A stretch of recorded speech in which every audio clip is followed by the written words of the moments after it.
Hey, my little bumblebees. I'm sorry it took me so long to record and post a new video. I'm not going to be editing my videos because life is really chaotic right now with the fact that I'm struggling with diagnosis for physical disabilities and with the physical disability and just life with the physical disability and the fact that I'm trying to do college. So editing's not gonna be happening. I'll go back and edit them later, but um not right now. I will say, because I'm not editing them, y'all will be getting the videos posted the same day that I record them, which makes it easier on all of y'all. Um But yeah, I can't do the editing right now because life's chaotic, and this is literally my mental health self care, one of my mental health self care things. So I'm really trying to stay up and do this. And I will say today's story is very emotional, very hard for me. It's a good one. It's really good, and that's why it's hard because I used to struggle with these things. So, trigger warning, panic attacks, reference to child abuse, and suicidal thoughts. Please, please, if you struggle with these and don't want to hear about them, please log off this video. I do not want you to struggle. I don't struggle with these things anymore as bad. I still have them occasionally, but it's really not happened in a few years, honestly. But it's a very emotional and very good written story. The story is called Safe by Forgotten Daydreamer on AO3. Um, I'll be putting the link in the description.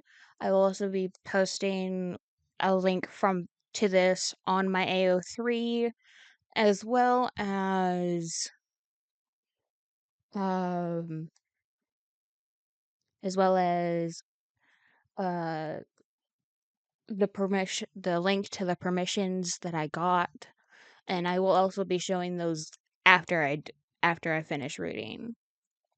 Um, but Safe by Forgotten Daydreamer. Summary. Hitoshi breaks. His family is there to pick up the pieces.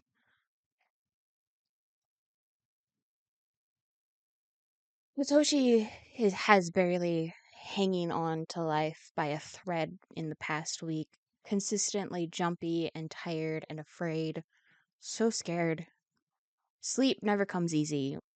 He ends up spending the nights laying awake in his bed, glancing around the room with bullet eyes, scanning the areas for threats, trying to find what exactly has been staring at him for so long, hidden in the dark. Hisashi and Shota noticed how little he eats and how suspicious the boy seems as he carefully munches on his food in silence. But they don't talk to him about it. They know they know they'd do more harm than good. They're fully aware that Hitoshi's having a bad week, plagued by nightmares and anxiety, consistently on edge. They see it in their classes, at home, during family hangouts. How Hitoshi's always clawing at his wrists, scratching them, pulling his fingers, and tormenting his hair.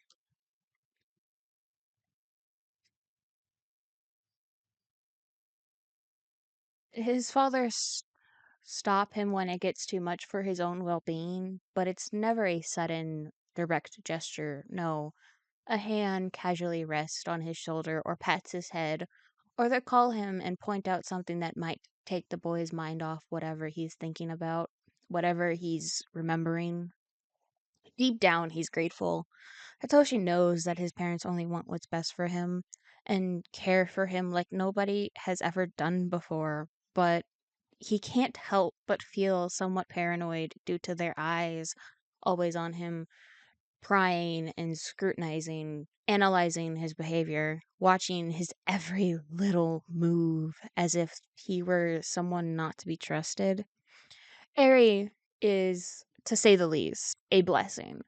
Her smile and gentle touches, little gifts that come in the form of drawings or flower crowns, are a breath of fresh air, something that never fails to drag him out of the dark place he unwillingly goes to more often than not.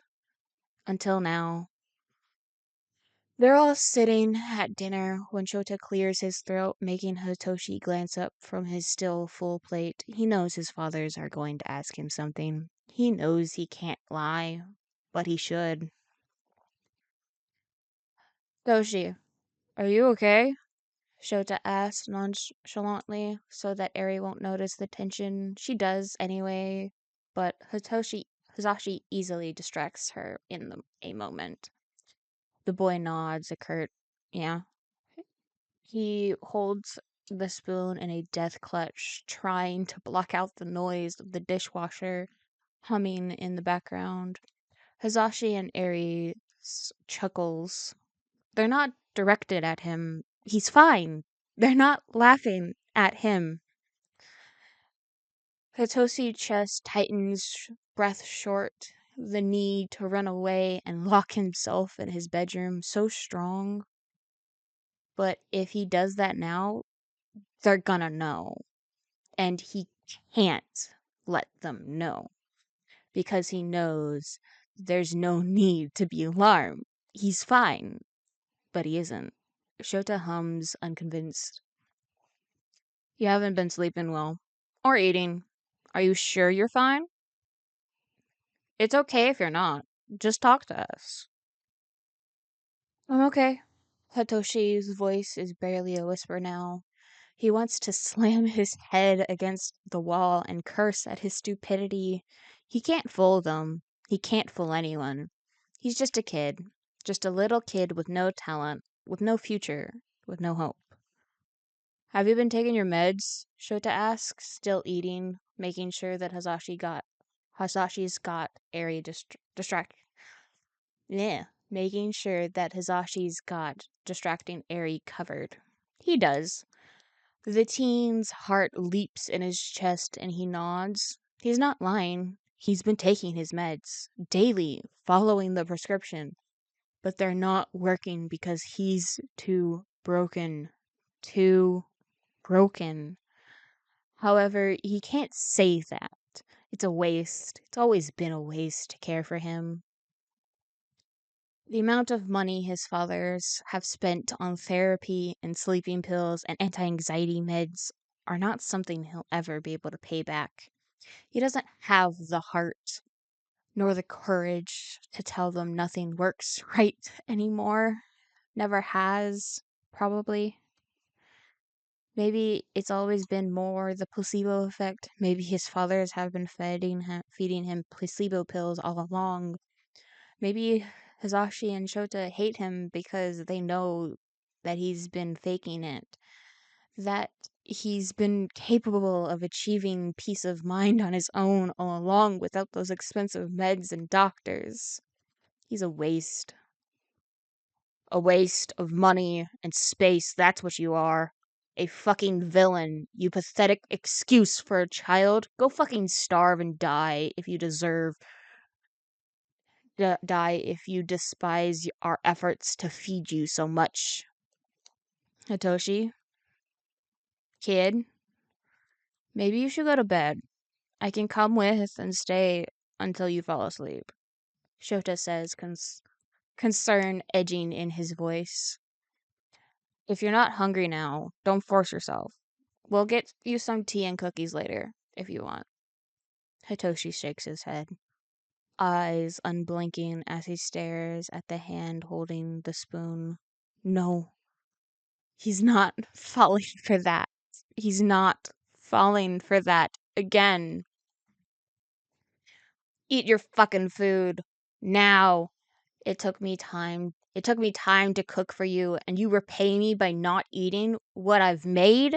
Do you think that the food on your plate it just magically appears there? You fucking. Hitoshi shakes his head. Imperceivable. He eats what's on his plate without a word, checks, cheeks bulging with each bite. The grip on the spoon shaky but scarce. He's not going to drop it. He's not going to make a mess. What are you? Yeah. What are you? Some kind of anorexic bitch or whatever? You aren't going to become any prettier if you starve yourself to eat. There's hands on him prying his mouth open and shove the food inside with bare hands, fingers violent and going down deep. They make him gag. Shh. Hitoshi, stop, baby. Put the spoon down. Come on, let's get you to bed. You're tired. It's Hizashi who says so. He thinks it is. He's not sure. Hitoshi shakes his head. Slowly, the curry disappears from his plate and into his mouth. He gulps it down, choking on it and choking on air. He won't let the food go to waste. They work hard to feed him. He can't let it go to waste. The air feels so stale and he can't breathe. The food settles heavily in his stomach, but it's fine. He's fine. The food tastes like blood by the time he gulps it down, when the fingers leave his mouth at once until they're back, shoving more food down his throat, forcing him to. No, I don't know how to pronounce that word. I don't know.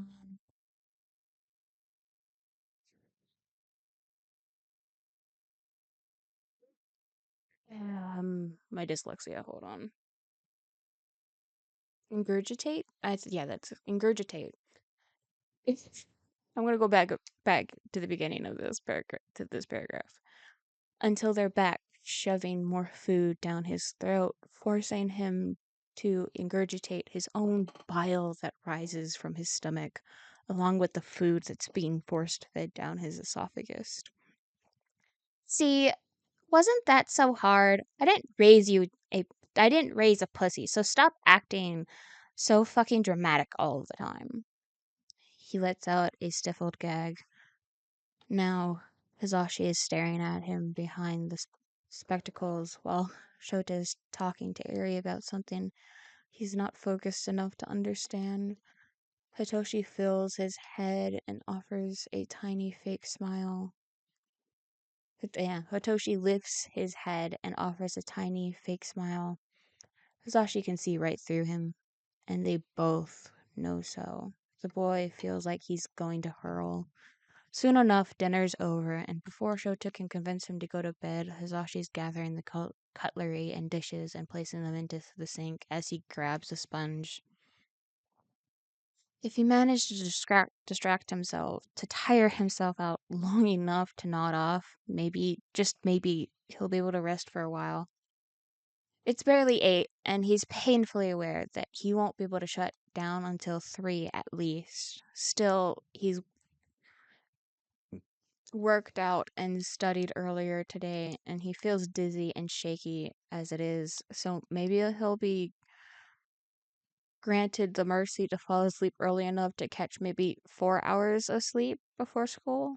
4 hours. He doesn't remember the last time he got that many hours of sleep in a row without waking up, gasping and panting and screaming and thrashing. It's been so long. Sure, you got this, baby. I can do the dishes if you need to sleep. You do as a matter of you do. Yeah. Sure you got this, baby? I can do the dishes if you need to sleep. You do, as a matter of fact. That's Hazashi speaking. Hazashi can't recognize the voice at the moment, but he's the only one who calls him baby. So it must be him. He shakes his head, not turning around as he scrubs the spoon clean. Okay, we'll be in our room then. If you're tired at any moment, just tell us and we'll finish here. At any moment. That's Shota. I did the wrong voice. Okay, we'll be in our room then. If you're tired at any moment, just tell us. We'll finish here. At any moment, Shota says, and come to us if you need help. Hitoshi nods. Okay, thank you. Good night. It's almost mechanical, unauthentic, like a spirit has been forced to learn to recite over and over for years. Like a script. Yeah. Like a script he's been forced to learn and recite over and over for years. The adults hesitate behind him. He can feel them standing still. He needs to be more convincing. He can't cause so many problems all the time. He can't bother the adults. A shaky inhale that he hopes they won't hear, and then he adds the tiniest "I love you" he's ever uttered. We love you too, they say in unison, and leave after another dense moment.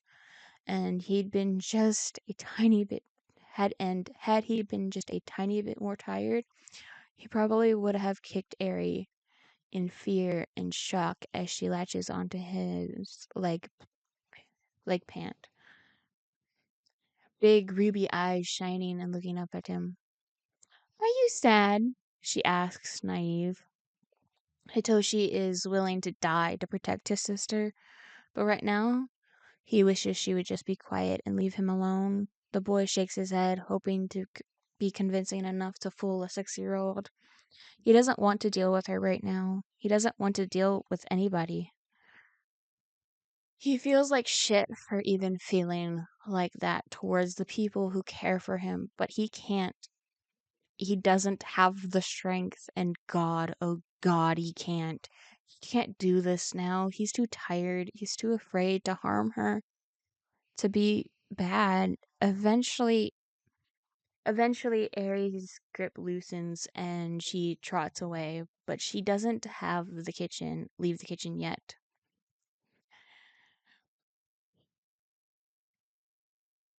She's got one knee on the chair and the opposite foot on the floor, a tiny hand stretched up towards the table to grab a dirty glass and hand it to her brother.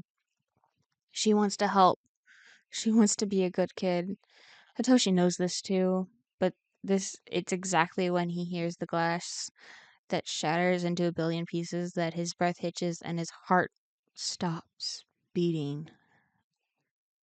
Someone's screaming and crying. Maybe he is too. He doesn't know. He doesn't think so. He's not sure it's him.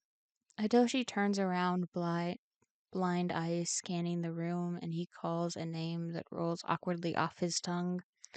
A small, scared voice says something that he doesn't hear, and that's when he breathes out the single word that has already saved him once, just barely. But it must work again. It has to, or he's dead. And just like that, Ari walks into the living room with empty eyes, headed towards the couch. It's his chance to run, to escape before they find him and rub his face against the shards again like last time.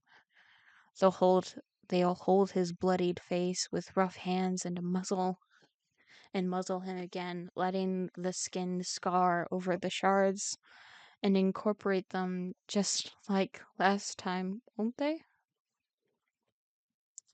But his body won't move. He's stuck, deaf and blind and numb to the world.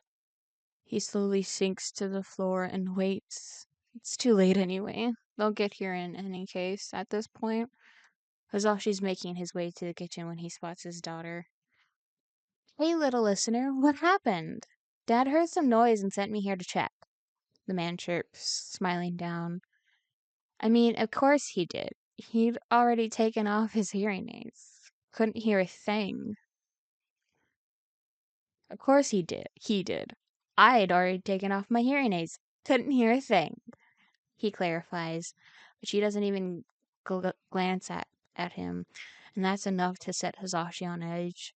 He crouches in front of her, not quite touching Eri yet, and his own eyes widen as he yells for Shota to hurry up and come.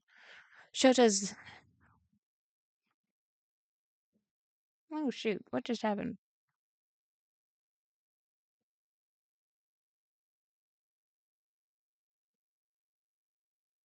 Oh, there we go. Shota's there, less than 10 seconds later, panting and paler than ever. Hisashi, what's wrong? Hitoshi, he's. Go help him. Yeah.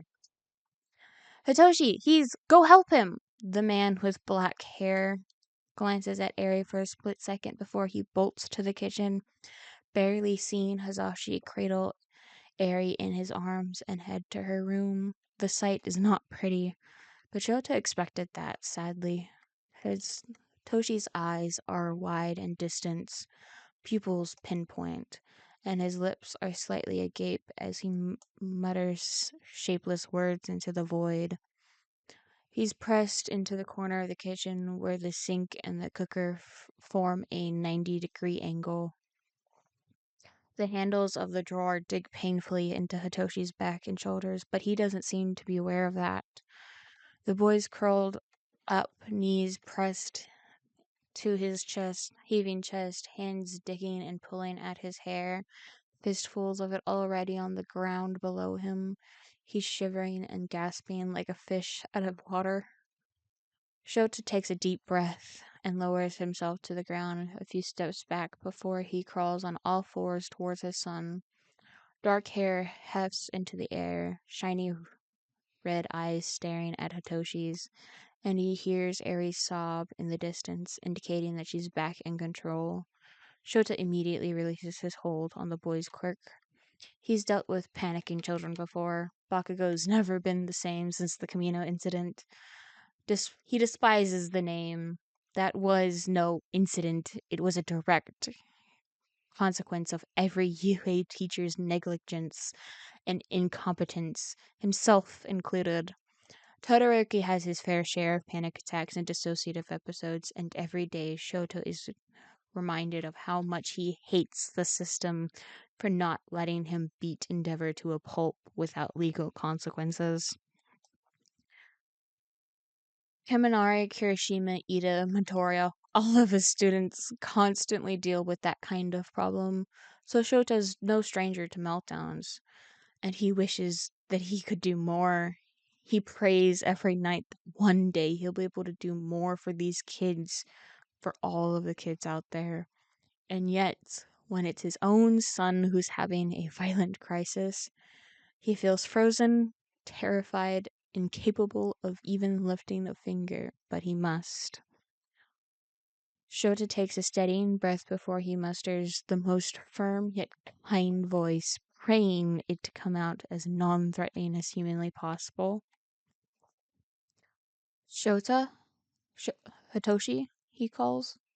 I said the wrong name. Hitoshi, he calls. The boy doesn't even flinch. He's so far gone, hurting in unimaginable ways. There's hands on him, unkind as they push and pull and tug and break, and it hurts. It hurts.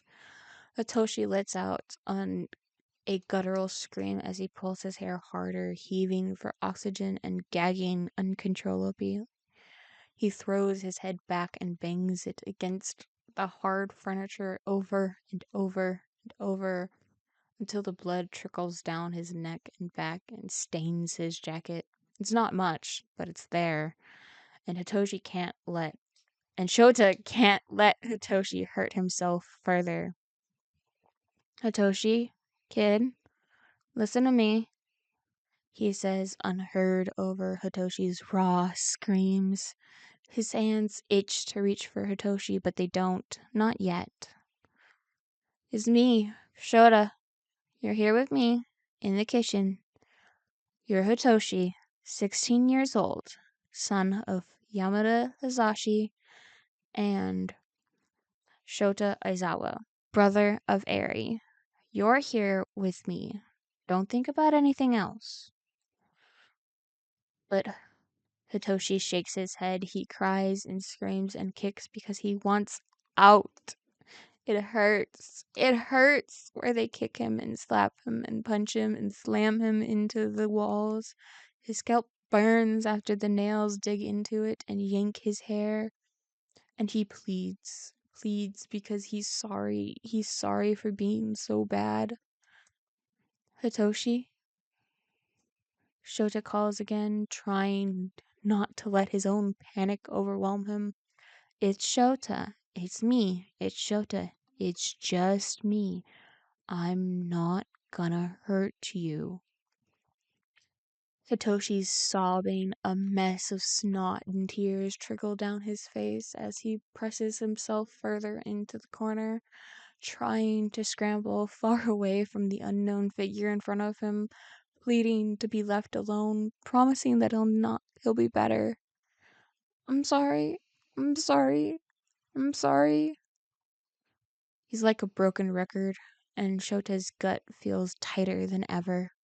His hands brush against the pocket of his sweatpants where his phone is currently charged enough for a quick phone call to the emergency services, but he opts to wait just a bit longer. The man glances at the clock. Hitoshi's been panic state for almost 15 minutes now, but it's still not long enough to require an ambulance. Not yet. Hitoshi, can I touch you? It's me, Shota. He keeps trying it. He keeps reminding Hitoshi because he knows that the boy is probably half blind now between hyperventilating and whatever he's remembering. There's an absolute difference between the two things because Hitoshi, his son, isn't seeing things that spring from his imagination, which would have been equally a serious issue. No, Hitoshi's remembering something that's been done to him for his entire life. All the abuse, things that Shota remembers causing him to feel physically sick when he read the police report, punishments that no child, no living being should be subjected to under any circumstances. Hitoshi, buddy, I'm gonna put my hand on your knee, okay? I won't hurt you. Touch is grounding, and Shota's desperate to bring Hitoshi back to the present, where he can be safe at last. The teen doesn't respond, and Shota doesn't really expect him to.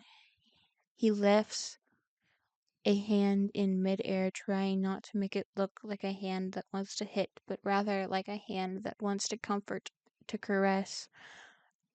Hitoshi flinches and gags, so Shota relents for now, guilt washing over him. Hitoshi's skin is gray and clammy, all color drained from his face as he looks like he's going to be sick. The man half expects him to at this point.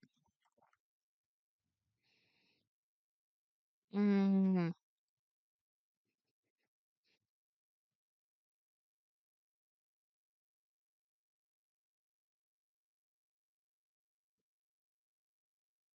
I hate it when I do that.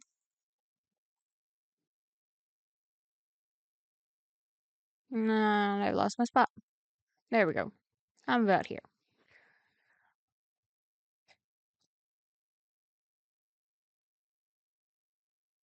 Okay, there we go. It's okay if you need to throw up, he says over Hitoshi's choked gags. Don't hold it. Just let it happen. I'll clean it up later. I won't get mad. Nobody will. You're safe here, Hitoshi. Hitoshi, kid, you're safe here. And that's when Hitoshi promptly brings up a mouthful of sick all over his jacket, already soiled with tears and snot.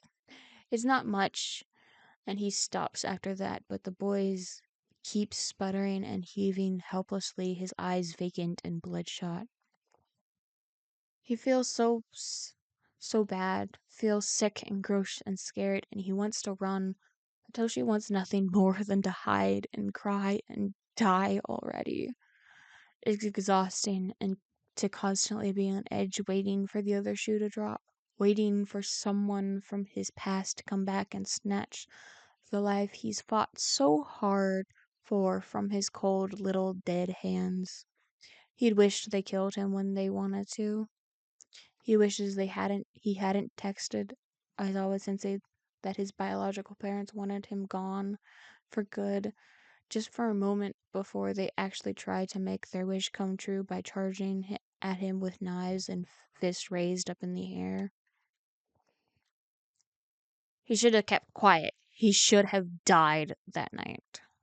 He should have kept quiet. He should have died that night. Don't say that. Please, never say that, Shoto whispers shakily. He's on the verge of tears, but he won't show himself panicked in front of Hitoshi because that would only aggravate the situation. Yet the man wants to cradle his son in his arms and never let go. He wants to tell him how glad he is that Hitoshi reached out and how he wishes that he acted on his own initiative to go save the boy days, no, years before the attempt. Hitoshi's still hyperventilating to the point where his eyes have turned glassy and emptier. Fuck. He wished he killed himself when he could, when nobody would have noticed his absence. He's been alone for so long, left to his own care, the house all for himself. He could have grabbed a few pills and a knife and ran far, far away, headed to die in a ditch alone, where nobody could hurt him, where he could be finally safe. You're nothing but a disappointment, you little bitch. Go, good for nothing, always fucking shit up. I can't stand you. Go kill yourself and make me happy for once in your pathetic life. The teen groans and yells, hitting himself. Shota needs to act fast. Hitoshi, it's Shota. It's Dad. I love you. He starts. I'm so glad you're alive, kid. We're all glad you're alive. Let us help. We won't hurt you, Shota says, trying to will his anxiety away to no avail, clearly. I'm gonna touch your knee now. I won't harm you. I won't let anyone do that. After a second of saying so, he gently places a hand on Hitoshi's kneecap. The boy tenses for a moment. The air stills and silence echoes in the house. Even Aries' sobbing seems to have died down.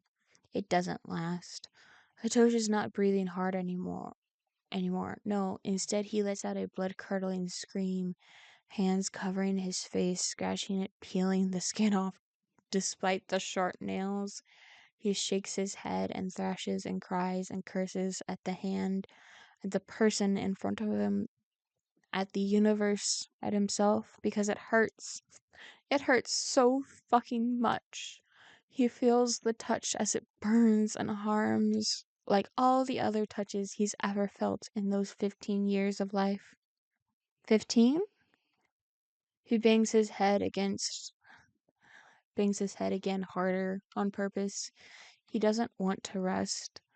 He just wants to rest. He wants to close his eyes and sleep forever so that he doesn't have to hurt anymore. The hands fist at his hair and yank his head against the wall over and over. You stupid bitch. When will you learn to obey? When will you stop being a goddamned nuisance? I wish you were never born, you fucking villain. I wish I aborted you when I had the chance. Hitoshi hits himself with tight fists over and over on his forehead and head. He punches and slaps himself, tears and tears his skin and sinks his teeth into his lips, drawing more crimson blood, froth stained in pink. Shota's hands shoot up forward before he can stop himself trying to grab onto Hitoshi's shoulders to pull him away from the furniture. But soon a pointy elbow swings dangerously close to his face, and the man is forced to retreat. Hitoshi, you're not there. You're safe with me. Don't go there. God Fucking damn it. Don't do that. Don't hurt yourself. Please. Shota pleads, desperate grip on the knee, desperate grip on the knee, tightening a bit to try and bring Hitoshi back. Come on, feel my hand. It's me. It's Shota. You're safe. I promise. His skin feels raw, exposed nerves. Hitoshi screams again, and the soreness in his throat is not enough to make him stop. But there's something that makes Hitoshi hiss under his breath. Maybe a shallow wound that stings. Probably. But maybe it's the pain that brings Hitoshi, that makes Hitoshi look slightly more aware. Shota doesn't really want to think about it right now, but he seizes the chance in a heartbeat. Breathe with me, follow my instructions, he says. As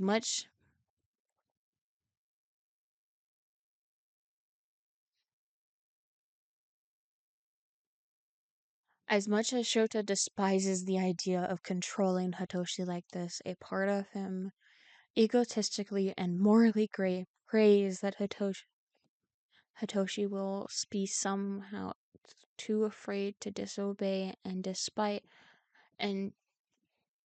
it's despicable of him to wish so.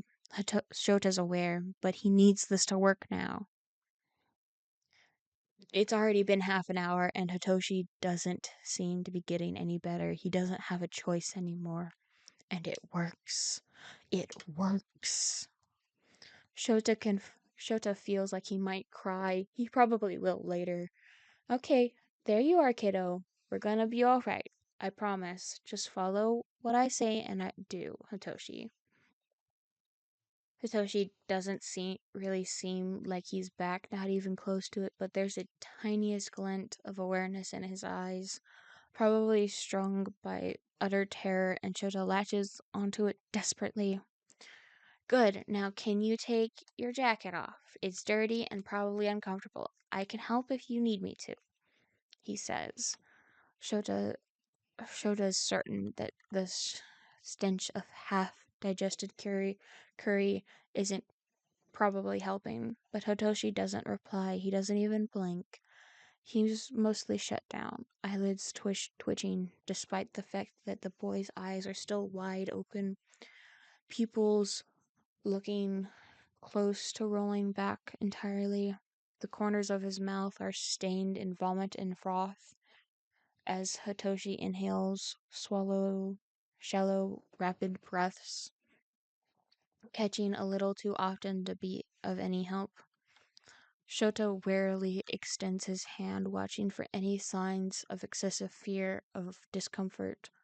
But when Hitoshi doesn't pull away, he takes the jacket off in a swift movement and tosses it to the other side of the room.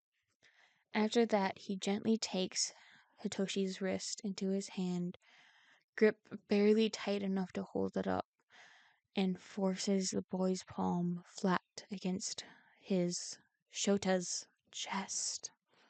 We're gonna breathe now, all right, together. I'm here to help, Hitoshi. He waits a moment. There we go. In for 4, he instructs, inhaling an over-exaggerated breath, waiting for Hitoshi to mimic him. The boy doesn't do that. He doesn't do anything, as a matter of fact. Shota knows it's normal, but part of him is freaking out, yet he can't let the panic take over. For Hitoshi's sake, he needs to remain calm. In for 4, he repeats, and hold for 7. It takes 12 tries, approximately 8 minutes before Hitoshi inhales a choked, pathetic breath. He immediately coughs and sputters on empty air. Sometime between 2 and 3 of the inhalation phase, Shota smiles, extending his free hand to rub at Hitoshi's shoulder delicately. It's okay, you're almost there. Let's do it again. In for 4. In another good 15 minutes, Hitoshi finally manages to complete the whole breathing exercise 2 times in a row without choking. He does it a third time when he's almost over the hold phase, but but his breathing's calmed down enough, so Shota succeeds in coaxing him into doing it again soon enough without further issues. The man looks at the clock. It's been about an hour and a half since Satoshi's last been somewhat aware.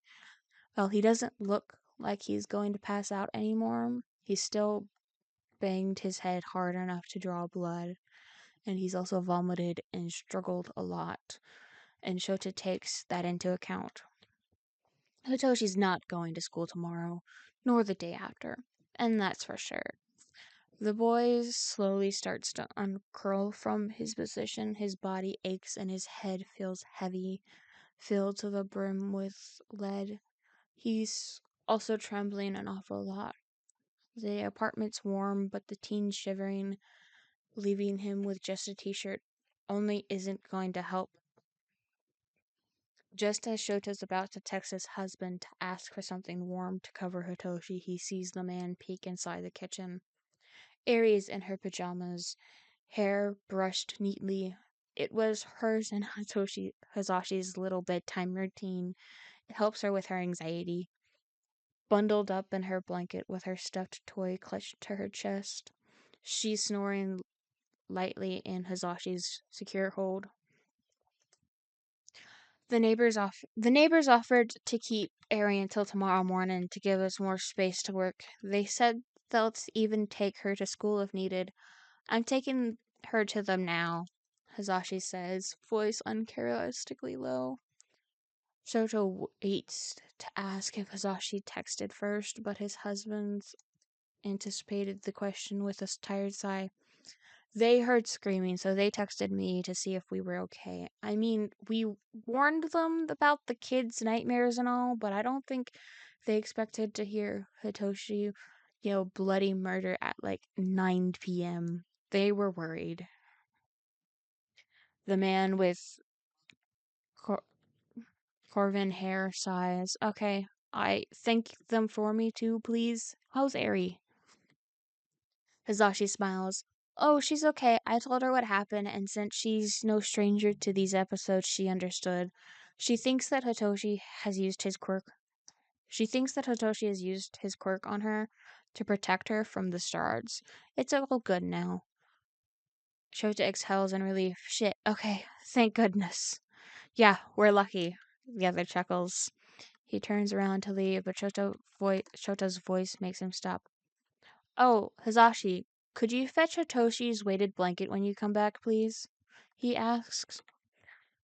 The blonde nods and disappears, and Shota returns his gaze to Hitoshi, his vacant stares fixed somewhere behind his father's, hands still tugging at his lilac hair, but it's not as violently.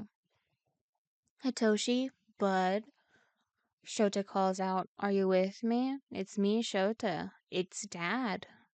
The words make Hitoshi flinch, but he doesn't seem much more aware.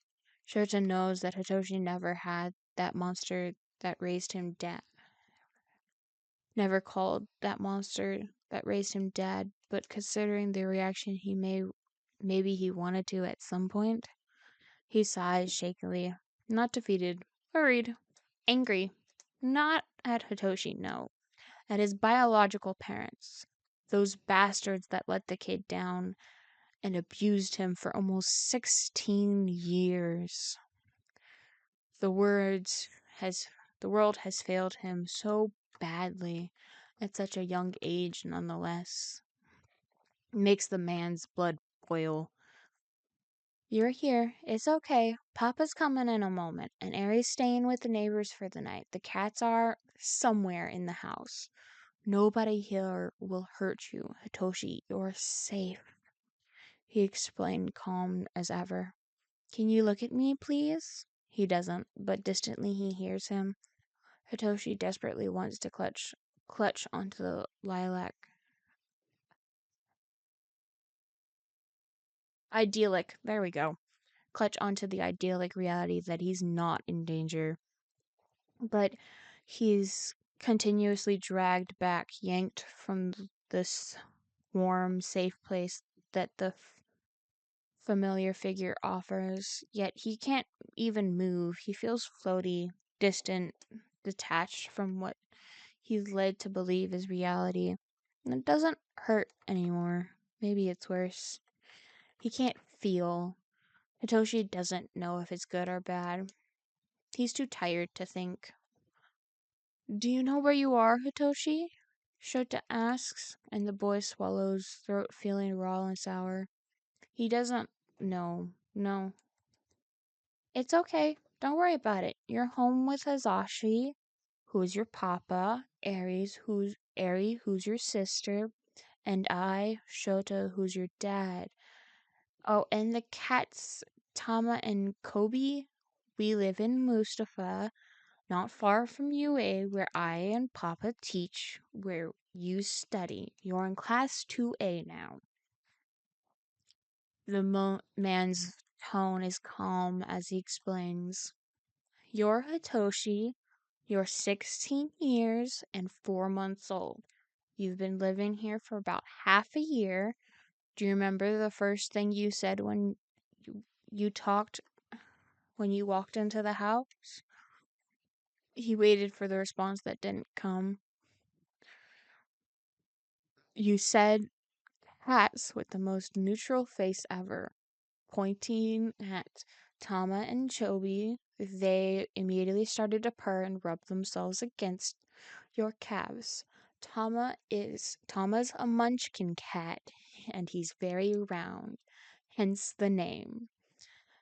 Chobi's is a Burmese cat. We got her a month before you came to live here. She's very small. Hitoshi thinks he remembers the cats. He can picture himself petting them, playing with them. Chobi also bit him once. He thinks he's not sure. Shota sees the boy's fingers twitch in the corner of his eyes. Do you remember what their fur feels like? I can go fetch them.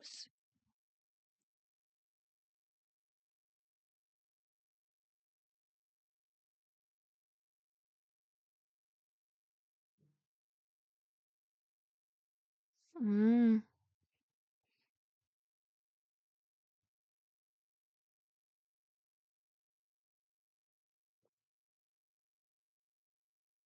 there we go. Do you remember what their fur feels like? I could go fetch them so you can feel for yourself again. The man's about to continue when he hears his husband approach the threshold of the kitchen, a weighted blanket in his arms as he peeks inside without actually stepping in the room yet. How's he doing? He asks, almost whispering. There's a pregnant pause. He's not entirely aware yet, but he's definitely coming out of it. Do you want to? Hazashi nods and waits. Shota looks at Hitoshi, trying to catch his eyes to no avail. I'm gonna step out of the kitchen to let Hazashi join you. He won't harm you. He's your papa, and he loves you very much. I do too. I'm gonna look for the cats and bring them to you when you feel like it. Is that okay, Hitoshi? The boy doesn't reply, and his father really doesn't expect him to. Shota crawls back and then stands up far from Hitoshi, trying not to startle him. As he passes Hazashi, the latter grabs the latter grabs at his hand and squeezes it encouragingly. They exchange a silent look of comfort before the blonde eventually steps inside and the other leaves. Just like Shota, Hazashi crouches down far from Hitoshi and crawls forward slowly, quiet, the blanket awkwardly folded under one arm.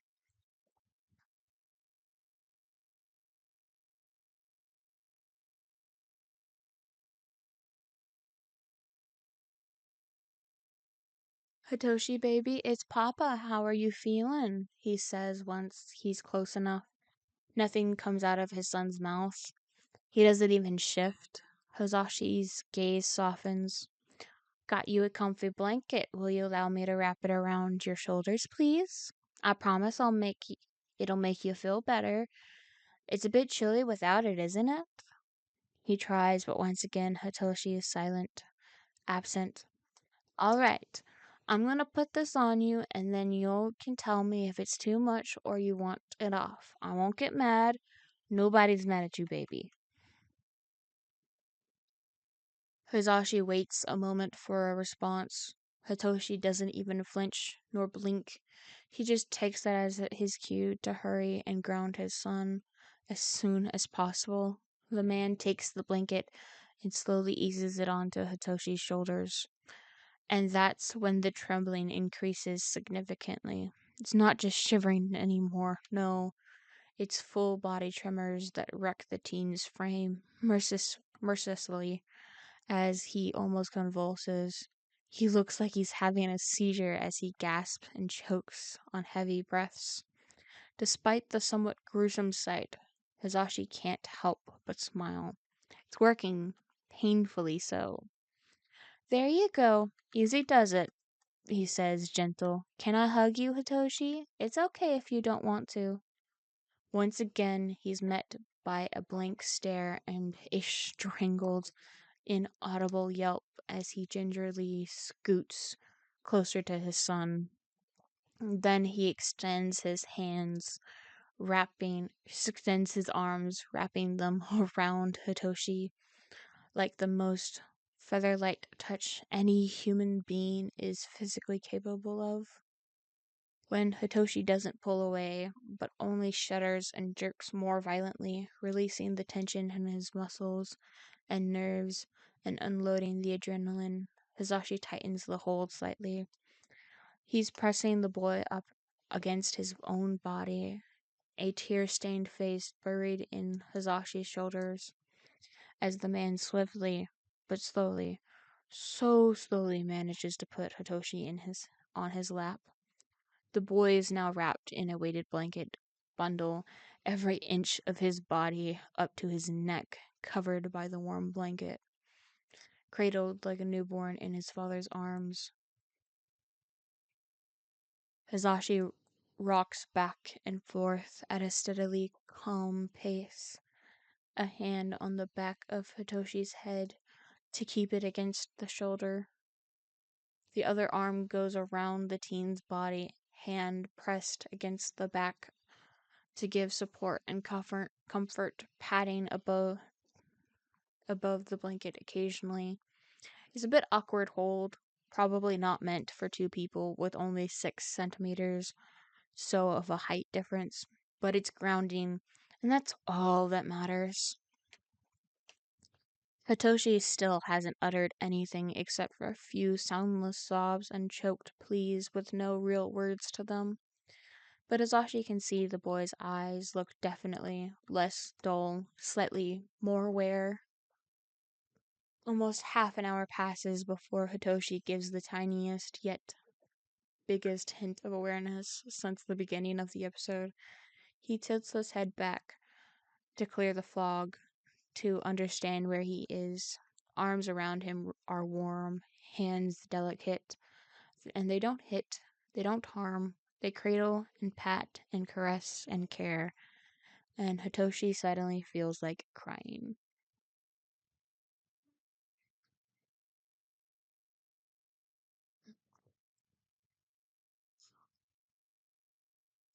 More than that now, that he's aware enough to think, he feels that's such a foreign sensation to his exhausted mind. The boy feels his body relax a bit. His body. His body. He can't stop shaking, but he can't stop shaking. He can't stop inhaling such shallow breaths. To Hizashi, though, he looks calmer, and maybe, just maybe, the worst is over. The man waits another minute before he decides to try and exact a vocal response. Satoshi baby, he calls. He doesn't really like how his son flinches and tenses up again, already on the defensive, scared that he might be in for the punishment of the century, or God knows what fuckery the universe has prepared for him.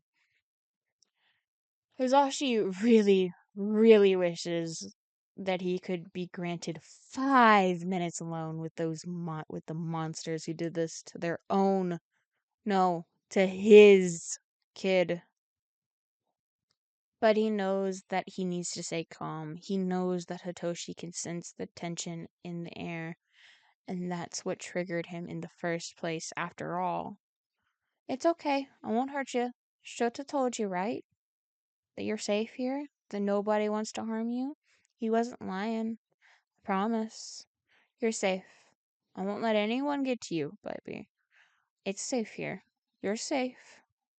He doesn't stop rocking his and Hitoshi's body to the rhythm of the low waves crashing onto the shore on a calm day.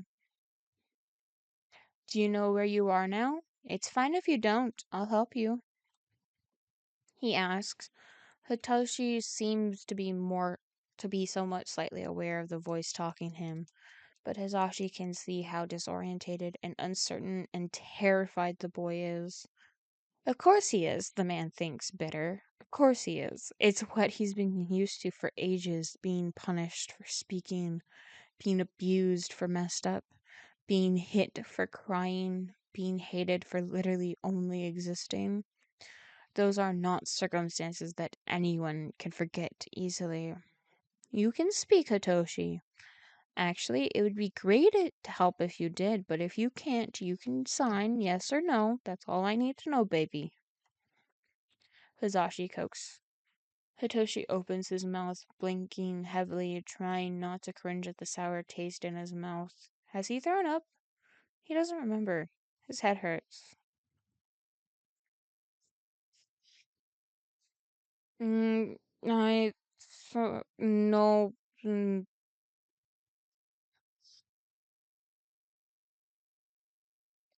That's all he manages to utter before grunting and letting out a dry sob. And even if Zashi doesn't know what it means right now, that's the best he's ever heard because Hitoshi's trying to communicate. He's coming back. Yes, that's it, baby, he says, still cradling his son. There you are. You're okay. You're coming back. You're almost back, baby. He turns around at the door. Show. There's a second. Shota's there in a second. Eyes wide. What's wrong? Oh, nothing, but he's coming back, Sho. Can you light some candles? Hisashi, yeah. I'm gonna start that paragraph over. Oh, nothing, but he's coming back, Sho. Hisashi immediately clarifies, watching his husband's expression relaxed. Can you light up some candles? Yeah, sure. Vanilla? Shota asks, already making his way to the drawer where they keep candles and a lighter. Yeah, something that isn't too strong, please, Hisashi says, and returns his attention to Hitoshi. The boy looks disorientated, but grounded enough to know that he's not in immediate danger, and that's good enough for now. Shota comes back a minute later with two lit candles and places them on the table, careful to avoid the shards. Music? He asks. Hisashi nods. It's not music really, but they call it like that. Soon enough, rain sounds start playing in the apartment. The house's goods subwoofer subwoofer plant a blessing in these situations. It's not loud per se, but it's loud enough to feel comforting and grounding. They know Hitoshi likes it. He does, really slowly. He can feel himself coming back to reality. He can smell the scent of candles and shampoo. That's Hizashi's shampoo. Those arms around him, the blonde hair that trickles his nose, it's Hizashi's. Papa, mumbles, escape his chapped lips. It's enough to make the man's attention snap back to him. Hitoshi, baby, you okay? He asks immediately, hold tightening slightly. Are you in pain? The boy shakes his head after a stretched moment. Hisashi beams. That's great. That's so great, Hitoshi. Dad's coming to help me check you over, and then we'll get you to bed, hmm? Nah, Hitoshi tries, voice foreign, and he's not sure what he's trying to say. His thoughts are scrambled, confused, and while he's aware that he wants to say something, he doesn't exactly know what. He's sorry, that's one thing he wants to say. Sorry for hurting Eri, sorry for screaming, sorry for making a mess and crying and running everything like he always does, ruining everything like he always does. Sorry for being disobedient, sorry for being a villain and for harming the good people around him. Sorry for being pathetic, for being stupid. He's just sincerely sorry for everything. Shota enters the kitchen too, at this point crouching in front of Hazashi and Hitoshi. He smiles, and it's the warmest he can offer. Hey kid. Then Hitoshi tries, but ends up cutting himself off with a cough. Hazashi pats his back, and Shota gets a glass of water. Movement slow, meticulous, calculated to avoid startling the boy. Hazashi angles Hitoshi's body so that he's sitting up more, sustaining his back, and Shota brings the glass close to his son's lip, holding it for him. Don't strain yourself, only drink what you need, he instructs. Hitoshi drinks a couple of shy sips, and then his head lolls forward. He's exhausted, obviously. No one blames him for that, or for anything. He's not quite asleep yet, but he's nodding off. Hazashi can feel how Hitoshi's body is slacker, relaxed. He and Shota exchange a knowing look. Hazashi squirms from under Hitoshi's arms, still wrapped around the boy. I'm gonna lift you now. Do you want to sleep in the bed with Dad and I? We can make sure you don't have nightmares. Hitoshi tries, fisting the blanket squeezed shut, or he sobs, distraught. He aches all over, and he's upset beyond human imagination. It's okay, buddy. Take your time, Shota says, and Hazashi nods encouragingly. Would you rather sign? Hitoshi knows a bit of JSL, not much. Really just fundamental things. He's been learning it only for a few months, so his sentences are fragmented and unclear sometimes. But he knows all the basics. All heroes with voice-related quirks know how to sign a bit. Besides, with a hard of hearing parent, it's the bare minimum. But right now, Hitoshi wants to speak. After another minute of deep breaths and drying hiccups, he finally forces something out, something he's been wanting to say for a while. Sorry. He takes a breath, brain still oozing annoyingly, making thoughts hard to have. Hazashi and Jota are both about to tell him something, but he doesn't let them. Didn't mean, he coughs breathlessly. Harm Eri. Shota speaks first, before his son can continue blaming himself for something he hasn't done. You didn't harm her. None of us here blames you. She loves you, and we love you. Hitoshi, Eri's fine. Yeah, Hazashi cuts in. She only cried because she was scared of the shards and she was a bit tense. But she's alright now. She's worried for you. Tears well up in the corner of his spent eyes. Hitoshi inhales shakily. I used quirk. Bad. Hey, no. You didn't do it on purpose. You were scared. Accidents happen. And you didn't hurt her. She's alright. You didn't hurt anyone. Hazashi says immediately, heart hammering in his chest, holding on to his son tighter. You're not bad, Hitoshi, and your quirk isn't bad either. You're a great kid with a useful quirk and lots of potential and talent. Hitoshi's eyes droop and he stifles a sob. He's so tired of everything. His fathers immediately take notice. Hazashi murmurs words of comfort as he stands, taking Hitoshi with him. God, the kid's so light and tiny. Shota moves out of the way to let his husband maneuver freely. Hazashi sits Hitoshi on the king-size bed in his and Shota's room, and he waits for the other man, who arrives a moment later with a first aid kit and Chobi. The man places the cat on Hitoshi's lap, and the boy lets a hand rest on the tiny kitten, petting her absent-mindedly. Hitoshi basically falls asleep. He's tired himself out too long ago, barely clinging on to consciousness. The adults check his head. The cut isn't too deep. His wounds, it won't need stitches. They clean the wounds and bandage his head, wash the blood off his hands and face with a damp sponge. The chilly water, a blessing against the battered skin.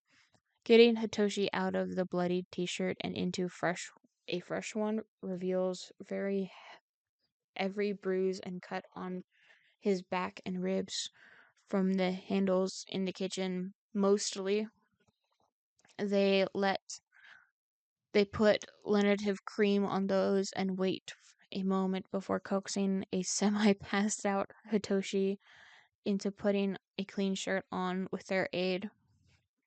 "We're almost done, baby," Hazashi says every few seconds, while Shoto works in silence.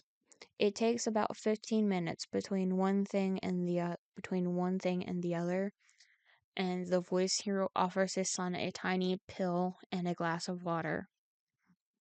The latter moans in discomfort and throws his head back. Not hard, but still enough to make Hazashi lay his palm on the back of Hitoshi's head to prevent him from doing it again. "Don't do that, you're already hurt," he says. Hitoshi moans, eyes squeezed tight. No, stop. His fathers hush him gently while they continue to coax him into taking the tranquilizers. It's a small dose because they know that he's going to fall asleep anyways. Hitoshi's frustrated. He's worn out and dead on his feet. He wants to sleep. He doesn't need anything else. He doesn't want to take that stupid pill, but he gives in eventually, after a lot of kind words and gentle persuasion. The teen swallows the sleeping pill and a sip of water before his body starts to shut down on its own. It's slightly panic-inducing, but his father doesn't seem alarmed, so he must be okay. He's safe with them. He's safe here, there, with his family. Their hands won't hurt. Their words won't harm. He trusts them. And now Hitoshi is safe. He feels safer than ever. And he is.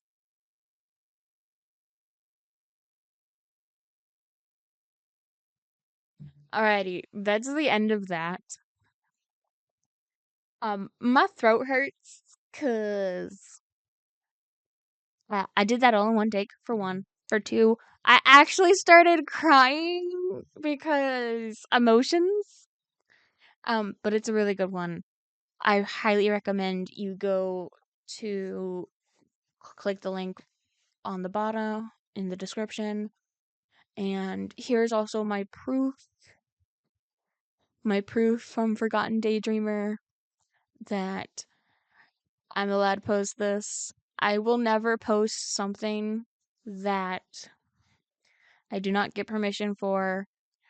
And if y'all have anything y'all want me to read, feel free. I have a lot of MHA stuff um asked about. I haven't received a whole lot of responses yet, but I've asked a lot about MHA stuff, but I haven't asked any Percy Jackson stuff. But if you have Percy Jackson ones or My Hero Academia ones, feel free to send them my way. I will totally ask the original artist. I will say, if you ask me and I ask them and they tell me no, I will reply to your comments, hopefully. If I remember, I'll reply to your comment and let you know that the original artist told me no. I refuse to post someone else's work without permission. So, yeah. Wrong thing.